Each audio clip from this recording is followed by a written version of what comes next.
every week on Fox Sports Radio, 98.9 FM, 1340 AM, flagship of the Vegas Golden Knights.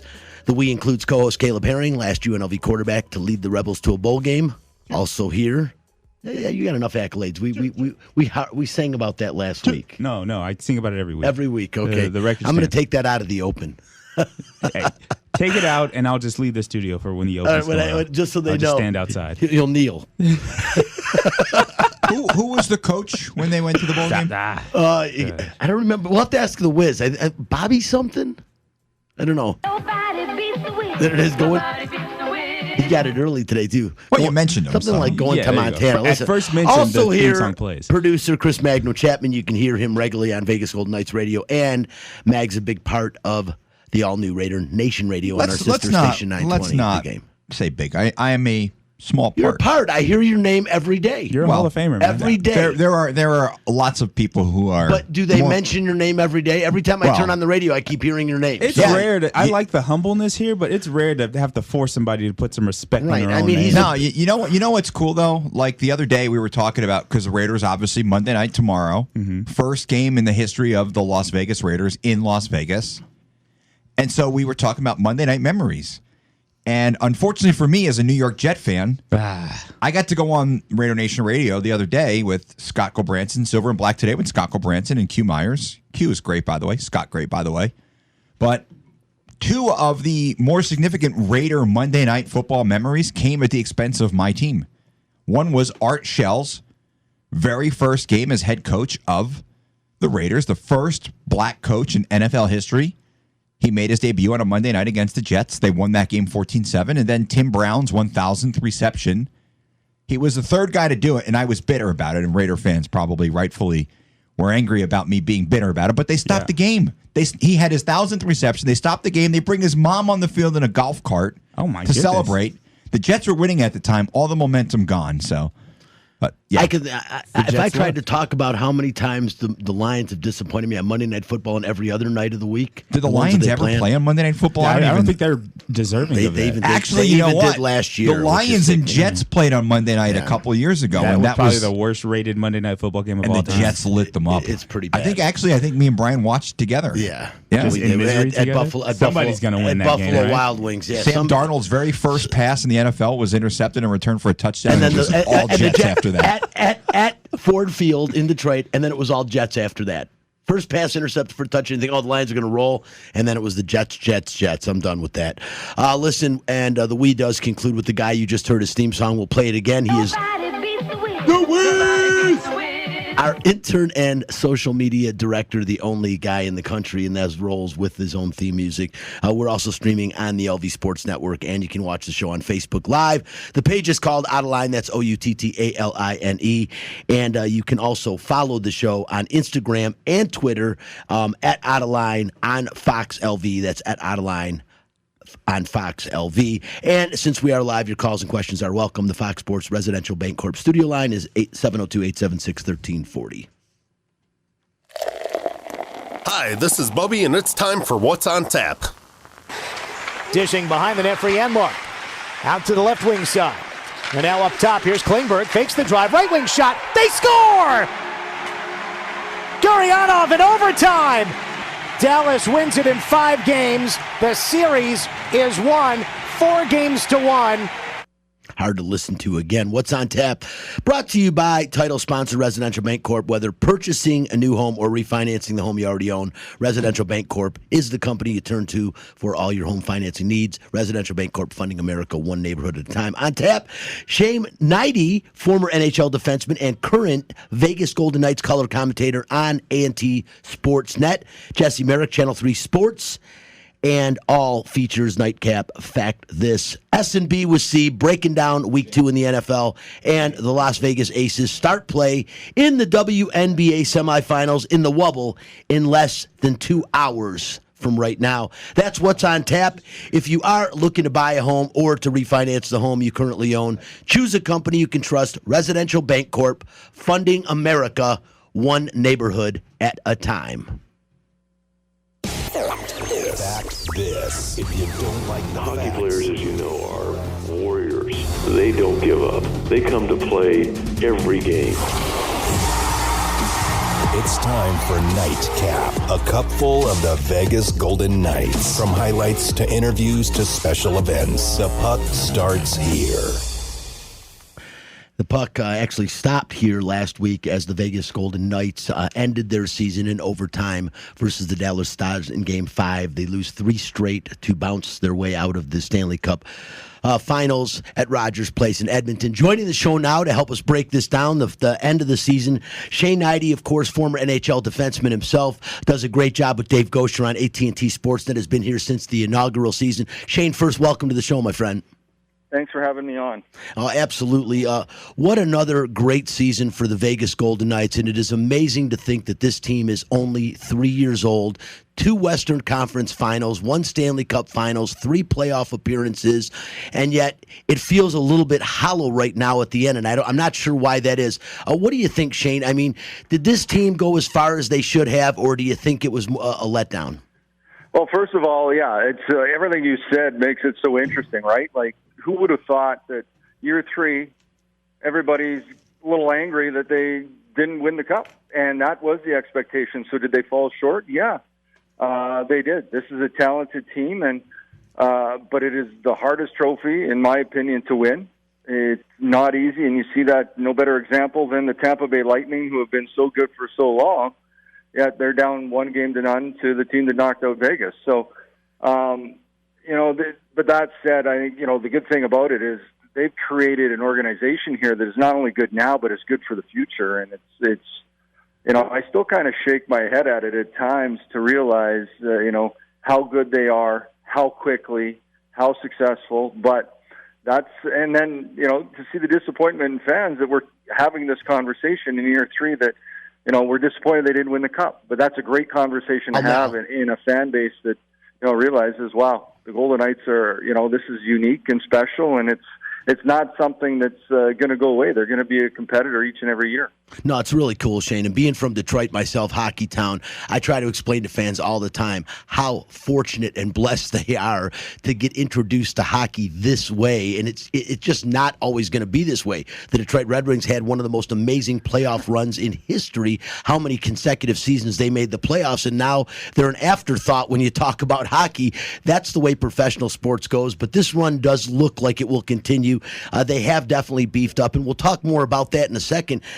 Anton Khudobin, the goalie of the Dallas Stars. I mean, this guy is playing at a completely different level right now. And we see that every year in the Stanley Cup playoffs, goaltenders standing on their heads, to use an old cliche. But again, we're seeing it this year. 2 of the best goaltenders, if not the best goaltenders in hockey right now, facing off in the Stanley Cup Finals. But was Khudobin in the mind of the Golden Knights? Was it just him being that good, or was it also somewhat mental? Like, how the heck do we get the puck past this guy? I think it was a combination, and I think it actually started in the Vancouver series with Thatcher Demko coming in, which I think Demko may have played better than Khudobin. That said, you got to credit the team. There's a certain style they play around a goaltender, and maybe there's a little extra when you have your backup. There's a mindset for that when you're on a team sometimes as a player that, you're going to maybe an extra block or an extra dive in front of a puck coming your way to help them out. Credit to Khudobin, what he was able to do. And I think, frustration certainly, creeps into a game for goal scorers. Fortunately, I never had to deal with that. But, it is true. The guy expected to score, and all of a sudden, instead of posting in, it's posting out. And it's strange how, and I'm going to say Dallas earned it, and Golden Knights needed a little bit more, but you need bounces to go your way. And I kind of laughed last night for anybody who watched the game. Like, Tampa's first goal, I know they lost, but that type of bounce, the Golden Knights never got one like that, where a shot and then a rebound went off a skate and found its way across the line. And Vegas certainly generated enough. I think Khudobin, they could have made it harder on him, but credit to him, he made the saves, and I think Dallas did a great job of really the battle in front of the blue paint or in front of the net, however you want to term it. They really cleaned up a lot of the second and third opportunities, which, at this time of the year, those are where goals come from. Oh, I agree 100%. And you're right about the pucks bouncing your way. Last night you did see the one goal the Lightning scored was a break, but then Braden Point hit the top of hit the crossbar, which easily could have been a goal as well. So breaks going both ways. One of the things when you talk about breaks and you talk about scoring goals and being the defenseman and not worrying about scoring goals, how about the emergence? And, we talked about this in year one. I was a little bit shocked. A couple of the guys that didn't make the initial roster on the Golden Knights back in 2017, two guys I said when they first didn't make it, Shea Theodore and Alex Tuck, were guys I said, these are NHL players. It's just a matter of time. And I remember interviewing Shea Theodore when he first came up, and he made a little comment, and very humble guy, but said, I'm never going back down. Boy, did he mean that. And how good is he now, Shane, and how good do you see him being in the future? Well, first off, yeah, and I think that was, it's always a great thing to put a little bit of motivation in a player that maybe, expects something. You've got to earn it, even as talented as he was. And yeah, you saw that from Shea Theodore immediately, but him going down with the right attitude and then coming back with the right attitude certainly helps. And I think it, certainly for both those players, advanced them in the direction that they needed to go in Tuck and Theodore. But yeah, he's special. He really is. And it starts with his skating for me as a defenseman, a guy that's that mobile, his edge work, his ability, to shake forwards. And I don't know if there's a better defenseman off the rush in a one-on-one situation that can beat guys than Shea Theodore. I think Victor Hedman's the best defenseman in the NHL. But Shea Theodore, to me, is a top 5. Maybe some people say top 10 right now. I'd put him in the top 5 just because of his elite offensive ability. And it starts with skating. And he's at the prime age right now where he hasn't hit his stride. I don't think he's hit full stride yet. I think we're going to see that in the next couple of years. He's 24 years old. Defense a little longer to develop, and that's why I think you didn't really see him emerge. Year one, you saw bits of it. Year two, you started to see this guy had a big ceiling that he could get to, and that's where he came, I think, from December on, other than Roman Josi, he was second in D scoring, and he battled cancer in the offseason. So that's why there was a slow start. He is elite. He, I believe, is going to be in Norris conversations for many years to come because of that. But not only his skating, but I think what now we're seeing is he's really underrated in his defensive abilities because he can cut plays off now. And I think Ryan McGill's done a really good job, the defensive coach, and really coaching, how to use his stick, how to use his skating to get out of situations in the defensive end. So you don't see him running guys a lot because he cuts plays off and he's able to skate out of trouble so easily. No question, if you watch the Stanley Cup playoffs and you've watched the two bubbles to this point, the highlight goal of the playoffs to me is still the goal Shea Theodore had against the Vancouver Canucks. I mean, it was a highlight goal. He literally skated through all 5 players and put the puck in the net. As skilled of a play as I've ever seen. And I'm still shaking my head over it. And I talk to people about the fact, what you just alluded to, Shea Theodore is a great two-way player, not just an offensive-minded defenseman. He's a good two-way player. He can play really well in his own zone and takes people off the puck all the time. I'm loving watching the emergence of this guy. And right now, as the Vegas Golden Knights go, he is, in my opinion, the biggest bargain in the National Hockey League. That will change at some point in the near future, I can assure you of that. Shane, another big thing in Vegas, and a lot of obviously fans here that are new to the sport really were upset with the firing of Gerard Gallant midseason and the hiring of Pete DeBoer, bringing him aboard. I know in hockey, us in here, I got to tell you, I liked the move. I knew it was going to be tough for the fans to swallow. Some question marks now, Pete DeBoer. A lot of the questions in here when he put Fleury in game 1, or why are they doing this? I was a little bit stunned by that. I think most of us were. But other than that, I think most of what he's done has been pretty magical. Yeah, and hey, I was a huge Gerard Gallant fan as a coach and as a person. I think, like you've been around the hockey world, and so have I. I've become a little bit immune, and the shock has weared off over being in this business, playing and broadcasting for over 20 years, that, this is part of the business. It happens, and, fans still will, not like those decisions, but hard decisions are made. This team was underachieving in January, and they felt they wanted maybe more of a technical coach, if you want to term it that way, and Pete DeBoer fit that resume. He was available. They didn't know how long, and I think he came in and did a really good job. And sometimes it's just terminology, it's some tweaks, And that's the tough decision. Coaching's hard. A lot of people have always asked me over the years why you didn't get into it. Well, number one, security. It is a job you get hired to get fired for. But Pete DeBoer, I think he's done a real good job when he came in. First, before the pause, he made minimal changes. It was a tough situation to come into, a beloved coach and gone, and he had to get the attention in the room.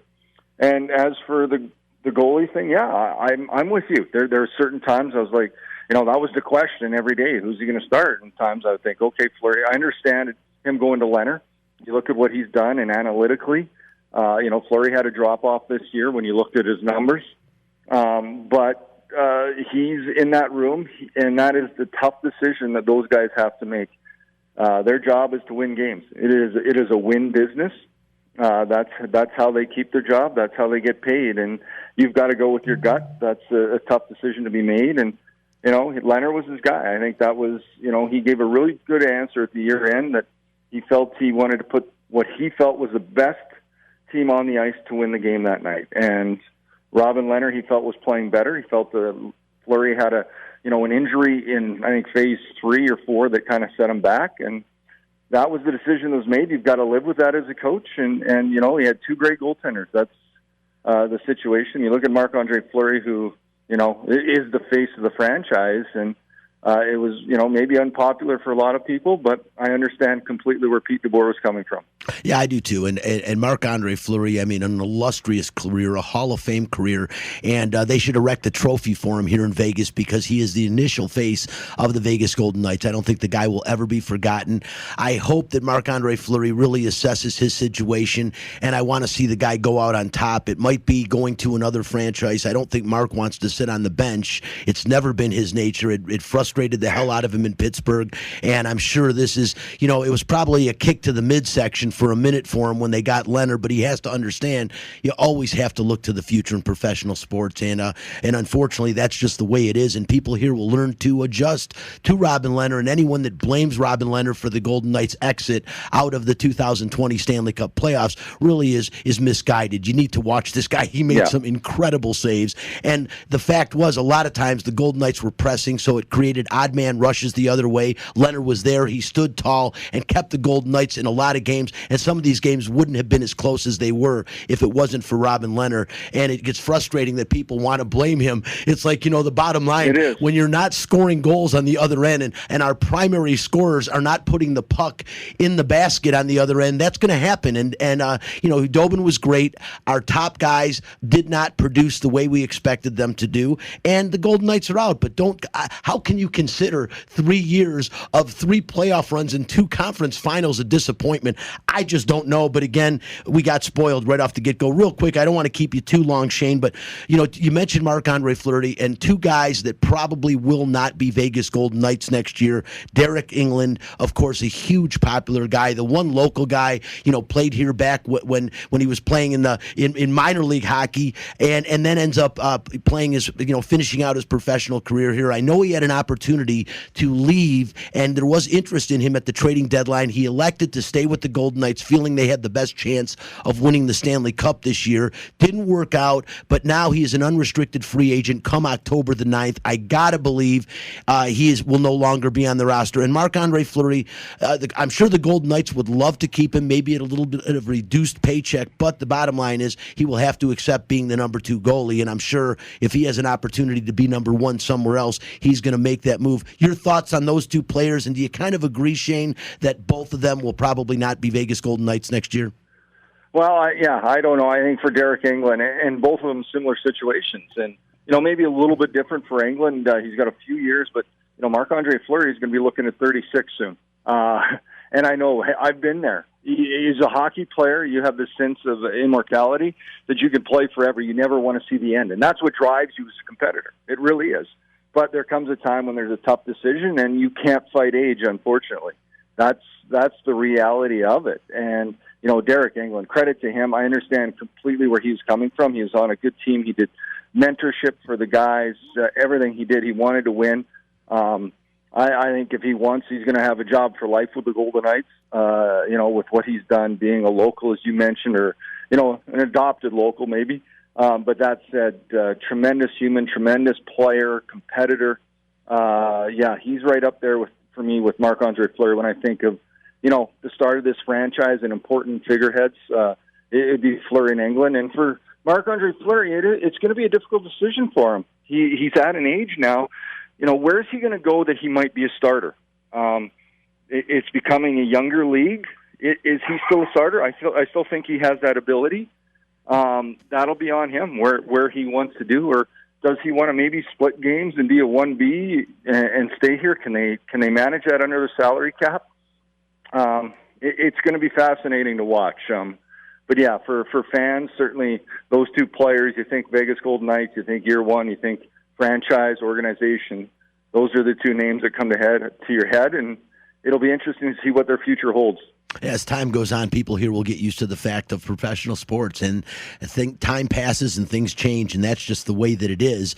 Both those players, hugely popular, will always be remembered here in Las Vegas on this inaugural team. It's been pretty cool, and we'll finish up talking about the Stanley Cup Finals coming up. Again, he's Shane Hnidy. He is the color commentator, works alongside of Dave Gosher for AT&T Sportsnet, does a great job, has been here since the inaugural time, played in the NHL with the Ottawa Senators, Nashville Predators, Atlanta Thrashers, Anaheim Ducks, Boston Bruins, and finished up his career with the Minnesota Wild. For a stint with the Detroit Red Wings, but never played with the big club. Unfortunately, didn't get to see you out there in Detroit, Shane, when I was covering the Wings. Well, that was the Hall of Fame years, '97.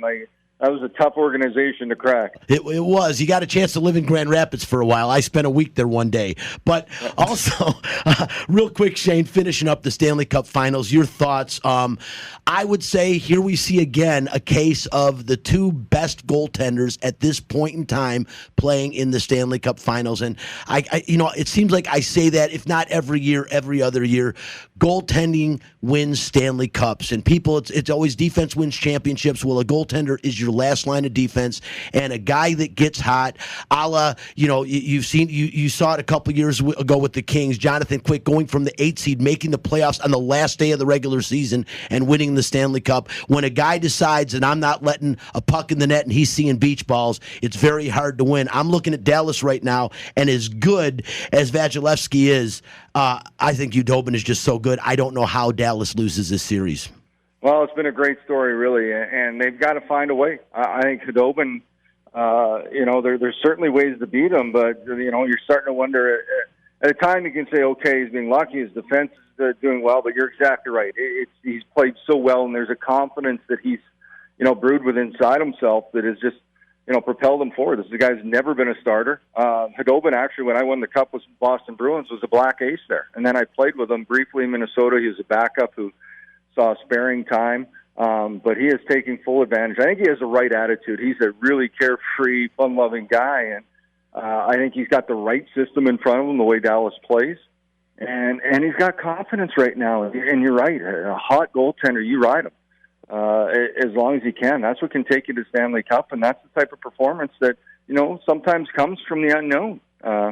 Can Dallas win? I still think Tampa has an opportunity. I think it's going to be a closer series. A lot of people had Tampa favored in 5-6 games. I think this could be one that goes close to the distance. And, after watching last night, maybe, I had Tampa originally, but the way Khudobin's playing, the way Dallas is shutting down the neutral zone, it's going to not be easy for Tampa. They got to make adjustments, or it will go in the favor of the Stars, especially with the goaltending they're getting from Khudobin. And the speed. Dallas is just playing so fast right now. It's incredible. Again, he's Shane Hnidy. Greatly appreciate you, and I know a great day in your life. August 18th, 2011, you spent with the Stanley Cup, did get your ring with the Boston Bruins. What a great experience that had to be. I got to touch and kiss the cup once, and I consider that one of the greatest days of my life. So got to be pretty cool that you've got an opportunity. Shane, happy to have you here in Las Vegas, and hey, maybe next year we'll see the Knights take one more step further, because I still think they have the manpower, the prowess, and the moxie to win the Stanley Cup. Well, they do, and you don't get there unless you face adversity. It's still a very young organization, and you look at the history of anybody that's win either of these teams this year. The adversity last year, Tampa got knocked out, by Columbus. You look at Dallas; they lost in double overtime in the conference final. Usually, a team that wins comes off a previous year of adversity. So the Golden Knights. You got to learn from it, move on, and get better, and I think they will. Shane Hnidy, AT&T Sportsnet, former NHL defenseman. I greatly appreciate your time. We'll have you on again, my friend. Thank you. Thanks a lot. Take care. Have a great day. You do as well. Listen, on our way to break, you will get a chance to listen to the guy we talked about, Shea Theodore. My opinion, I agree with Shea. I think top 5 right now defenseman in the National Hockey League and will compete eventually for the best defenseman in the NHL in time. Here is Shea Theodore, and he'll take us to break. On the other side, we've got Jesse Merrick coming up a little bit. Stick around. A little after 8:30, Fox Sports Radio, 98.9 FM, 1340 AM. You're listening to Outta Line. NBA, man. Pretty cool. It's been one of my This might be oddly one of the funnest playoffs to watch. I think if there were fans in attendance at these games, it'd be nuts. It would be crazy. I don't know if the games would be as even because the home advantage I think definitely is. You definitely see that it's a real thing. Home court advantage really makes a difference. Some of these comebacks I think is where you see the difference because you don't come back like that on the road. The energy in the building, you can't. It's just a lot harder to overcome kind of the fan element of a blowout win. But I think it's been one of the most competitive playoffs. You look at what the Nuggets have done so far, coming back historically from 3-1 twice in the same playoff series. That's in the same playoffs. That's nuts that they did that. The Clippers getting bounced. I think the Nuggets are out of gas. I think they are. I think that. How could tough. you not be? And it alludes to. Here's the other thing. Like Caleb mentioned, home court. Denver plays a mile high, right? Like we what's the old saying about Laramie? There is no air. Well, that's what they say. What is it? A mile high, and I've I don't know. There's something about dying. Yeah. I mean, there's something about the fact that when you go to Laramie, the air is so thin that by the third quarter you're gassed. Yeah, right. It's true. So in the NBA, the fact that the Nuggets don't have opponents coming to Denver to play games, and they don't have, I mean, the Pepsi Center's a rocking place, especially when the Nuggets are good. And fourth quarter, you're playing in Denver in the fourth quarter. You better be in damn good shape. I think because it's like running an uphill marathon. Like the hill gets steeper as you go. Like you say, okay, the Utah Jazz, you came back down 3-1. That's one thing. That's already hard. Then you do the same thing against the Clippers. The team that you're playing, the competition is a step higher, right? So now you've come back from 3-1, but it was a lot harder to do it against the Clippers than it was against the Jazz.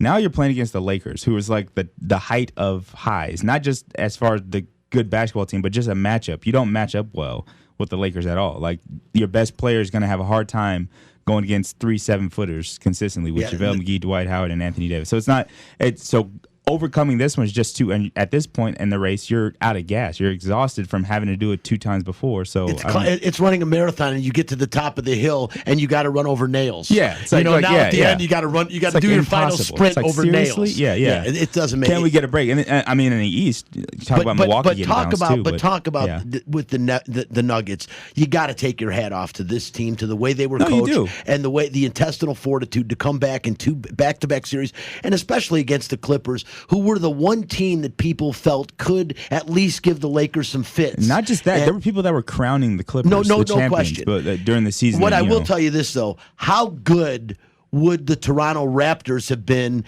had they had Kawhi Leonard stayed on that team this year? The Raptors, I think the Raptors were good before Kawhi came. They were. So they've been a good team for the past 5-6 years. Yeah, but I think when they traded DeMar DeRozan for Kawhi Leonard, that put them over the top. And here's the other thing. Also, the emergence fact that LeBron of, left the East. That helps people too. Forget about that. That's the only difference, really, because if you trade DeRozan for Kawhi, at the time, DeRozan was a bigger star than Kawhi was, as far as star players. Well, I mean, point production. I guess you could make the argument about the only reason the Lakers are the best team in the West is because of the Warriors having all those injuries.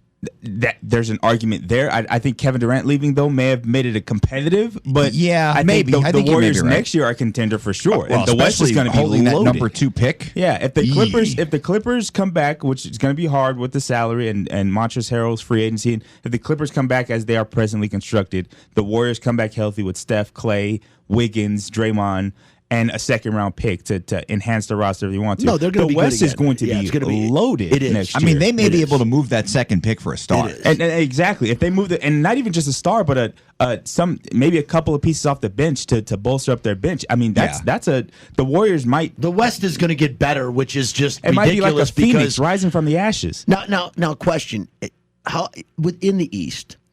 This Miami Heat team. Now they did get beaten Game 3 yesterday by the Celtics. Celtics played well. Bottom line is their best players. When the Celtics' best players play well, they are as good as anybody in the East. Yeah. But this Miami Heat team, really a scrappy bunch of guys led by Jimmy Butler playing the best basketball of his career. And I think we all realize now how good of a defender Jimmy Butler is. I don't think he got the credit defensively that he should have, and he is ridiculous. Mm-hmm. This Miami Heat team, can they beat the Celtics, first of all? And can either one of the teams in the East even win a game when they get to the NBA Finals? Well, sure. I think either team in the East could win a game just because they're scrappy. And depending on if the Lakers come out focused or not, I think the Lakers could drop a game if they go cold. They just haven't gone cold yet in the playoffs. But looking at the Celtics and the Heat matchup, I think the Heat are doing the Celtics a favor by allowing Kemba Walker to be on the floor. I think they haven't attacked him enough. There's been a couple of times where Crowder's been guarded by Kemba Walker, and for some reason Crowder shoots threes. And I think there's the one thing is you need to exploit mismatches in the playoffs. And I think that's one mismatch is when Kemba Walker's on the court, he needs to be attacked on the defensive side. And he's a great scrappy offensive player. He can get you a bucket on one end, but I think the Heat, if they exploit that mismatch, there's no way that the Celtics can win. I don't see anybody on the Celtics team that is capable enough on the offensive end to counteract him not being on the court. So if the Celtics get that mismatch exploited on the defensive end, I think the Heat should win this series. That being said, Tatum and Brown are a young superstar tandem that is blossoming into stardom before our eyes. I'm a Sixers fan. You know how much I hate the fact that the Sixers drafted Markelle Fultz over Jason Tatum? I was yelling and screaming. Yeah, it's crazy. And the worst part is they traded Markelle Fultz to Orlando. I'm a Laker fan, and we took Lonzo that year, didn't we? Yes, you did. And I mean, anybody who watched, looking at Tatum, he had the total package. Yeah. I mean, Jason Tatum was obviously going into that draft the best player, and both the Sixers and the Lakers screwed it up. Yep. And then the Sixers trade Markelle Fultz to Orlando, and now he's turning into a decent player. And it's like, good job. Hey, trust the process. Yeah, trust the process got you bounced again. Well, I'll tell you, I think when it's all said and done, it will be the LA Lakers that'll wear the crown this year again. LeBron James getting his 4th championship. I just can't see anybody left beating him. But it has been a really good story. And again, my favorite postseason in the NBA in at least a decade. It's been a lot of fun watching them. We are going to take a break. On the other side of the break, we are going to talk to Jesse Merrick, Channel 3 Sports News, a sports anchor and reporter, and we'll talk about the Raiders as we get geared up for Monday Night Football in Las Vegas, the first ever National Football League game coming to town tomorrow night. Pretty cool. Be right back. Yeah, it's a fact. Monday Night Football, an NFL game, will be played in Las Vegas for the first time ever tomorrow night. This, as historic as it is, will be played in front of no live fans. Joining us on the Fox Sports Residential Bancorp studio line is Channel 3 Sports anchor and reporter Jesse Merrick. Jesse, first, welcome to the show. What's going on, brother?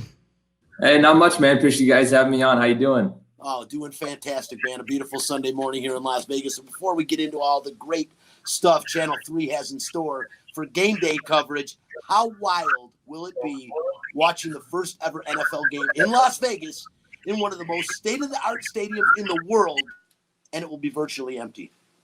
Yeah, man, it's wild. Like you said, I mean, I was talking last night. We were shooting some stuff down at the stadium, getting ready for a preview show we're doing tonight, and it was just like so weird because in your head you have this idea of what it's going to be, what game day is going to be, the first ever game in Las Vegas, first time they've got an NFL team, and then you're like, wait, but there's going to be no fans. But I will say, while we were down there, Raider Nation was like already coming out in force, man, and like real Raiders fans with the pads, the masks, everything, like the hardcore Raider Nation fans were already out there hanging out in the parking lot, and that was on a Saturday night. So I can only imagine what it's going to be like on Monday night. So there's still going to be somewhat of an atmosphere, but man, it's going to be so wild inside the stadium, not having any fans. Like Derek Carr said, when you score, it's just like silence. Like that's got to be such a mind warp for the players. I can't even imagine that. Yeah, I wonder if it's going to be like on television at all the games, they're playing this sound effects for us. To us, when we listen, if you close your eyes, it sounds like fans are there. I wonder if they're going to be doing some noise in the stadium, because how can you play a football game? Caleb, can you imagine playing a football game with absolutely no fans or no sound? No, and that's the scary part about it. It's going to be just like a scrimmage. The emotions of the game are basically taken out. And so I think you feed off the fans for the emotions in a lot of these instances. It's kind of weird to get hype, if you will, when there's no sound going on. So I hope there is some sort of synthetic crowd noise. I know we used to have it at practice sometimes, but who knows if they can pump it loud enough for it to make a difference inside of the stadium. But talk about being inside of the empty stadium, covering the game. How different is it for you as going to bringing in the Golden Knights as a professional team? That opening night, the first time T-Mobile sold out. Everybody knows how crazy and electric the city was. How different has the buildup been as far as covering the team, being around the team, being at practice or whatever, or in the stadium, like you said, when it's empty without that fan interaction? How different has it been prepping for it from your angle? It's been kind of interesting just talking to the players about like what week one was like for them and everything. And they were saying, it's one of those things where you got to bring your own juice, and everyone's talking about that. And like a big guy that they were saying that does a lot of that is Jonathan Abram.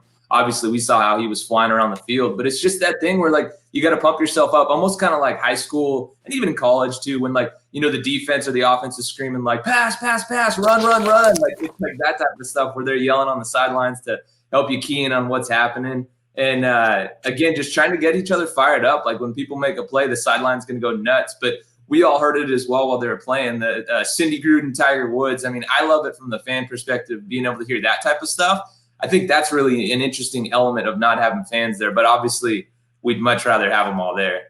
Yeah, it is cool when you do get to you really hear the audibles, you hear the quarterback, you hear conversations that you don't normally get to hear. I mean, you hear those, Caleb, on the field, you get to hear them when you're in the huddle. As fans, we don't. And now everyone gets to kind of hear what it's like to be a player actually in the game a little bit. Hopefully they weed out some of the profanity and stuff, because that's a lot of that goes on the field. Yeah, they're definitely. Jesse knows, being a college wide receiver, there's a lot of superlatives that we hear on a football field that the fans don't get the I don't want to say the privilege of hearing. And but, I was going to say that as a quarterback, I know there's been some talk about it from week one to now, about making your checks at the line of scrimmage and some of the audibles and some of the key words in your cadence that you use. Now you can actually hear a lot of that stuff on the film. So maybe for the next week's film, you have an advantage. I know the coach's film is usually muted with no audio, but just watching TV copy of games, there's been some rumblings that you can hear the checks and audibles at the line of scrimmage. Has that been something that we've heard from the Raiders? Is that something that Derek Carr's complained about? Is that something that can be an issue possibly in an empty, closed dome stadium where the Raiders now, their checks can be heard on the TV copy of some of these games? Yeah, no, he's definitely talked about it and the fact that they got to change them and everything. But Caleb, you know this. I mean, you're changing them from week to week anyway. Maybe not so much in college because guys maybe don't pick up on it a lot and everything. But in the pros, they're changing it nonstop. The one funny thing throughout it was Gruden was kind of messing with the media, pretending like he didn't know that was an audible, saying, hey, keep my wife's name out of it, all this different stuff. And Derek Carr was it's hilarious. And Derek Carr came on and someone asked him about it. And he was like, look, if you guys think for 1 second this guy doesn't know an audible that we have in this offense, he's like, this is John Gruden's offense. And it's just funny, the back and forth. So Gruden's like totally screwing with everybody, trying to mess with us about the checks. But they're going to be changing those things left and right. But I do love hearing them just from that point. But one thing, too, that I thought was interesting in the first game, Carr was talking about how a lot of the DBs for the Panthers were going after Henry Ruggs, saying, get in your playbook, all that stuff. Like you said, that's the stuff that I wish we could hear on the broadcast, because that just adds such a different element into it. And Caleb, again, you know this, man, like the way the defense goes after the offense and the back and forth, like that's so much a game within the game that I think would add such a great element in there. You just have to have someone ready with the dump button like every 2 seconds. Yeah, it might have to be like a slight tape delay You got to have a producer on site taking care of this stuff. Listen, Jesse, running out of time. Last thing I want to ask you, Channels 3 coverage. What are you guys doing special for the first Raiders game tomorrow? Man, so it's going to be wild. We'll have Amber Dixon out there starting in the morning. I want to say at like 7 or even earlier. I don't know, maybe like 6 a.m. She'll be down there all morning leading up to the noon show. Then after that, Bryan and I jump into the mix. We're going to be starting at 3 o'clock. We'll be doing hits at 3, 3:30, all the way leading up. till game time. And then after the show or after the game, we'll have it at 10 and 11 o'clock, just hitting everything left and right from all levels of it. And we'll be inside the stadium. Hopefully, fingers crossed, it seems like we're going to get in there pregame. And then after the game, we'll probably be doing everything outside. But, man, I can't wait to get it rolling. Obviously, everything that comes with the first game here in Vegas, it's going to be a lot of fun. I'll throw him under a bus, Jesse, on a podcast I did with him, with our good buddy for the Vegas Sports Daily, Mike, the other day. Jesse said, and Mike said, that the Raiders were going to lose tomorrow night. I picked them to win, although I think everyone in here but me thinks they're going to lose tomorrow night. He is Jesse Merrick, former wide receiver at Azusa Pacific University. You might not have known that. A little bit of research, and current sports anchor and reporter for Channel 3. Does a great job. Knowledge is insatiable, man. Love it. Jesse Merrick, appreciate you joining the show. Yeah, thanks, guys. Appreciate you having me on.